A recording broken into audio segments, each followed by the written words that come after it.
তো হ্যালো বন্ধুরা, আজকের তোমাদেরকে দেখাবো কি করে পাঁচ ট্যাংরা মাছ ভাজতে হয়।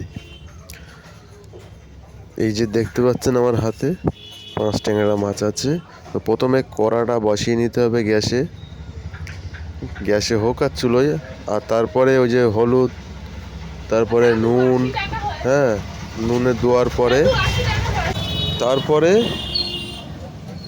দিয়ে ভালো করে নুন হলুদ দিয়ে, দেখতে পাচ্ছ কত সুন্দর দেখাচ্ছে। তারপরে একটু তেল দিতে হবে, সর্ষের তেল দেওয়ার পরে কড়াটা একটু গরম গরম ভাব হবে। এদিকে হাতে তারপরে ভালো করে হাত দিয়ে মাখাতে হবে এরকমভাবে কিছুক্ষণ মাখানির পরে গায়ে হলুদ নুন তেলটা লেগে যাবে। দেওয়ার পরে কড়াটা গরম হয়ে গেছে মনে করো, এর মধ্যে তেল দিয়ে দাও।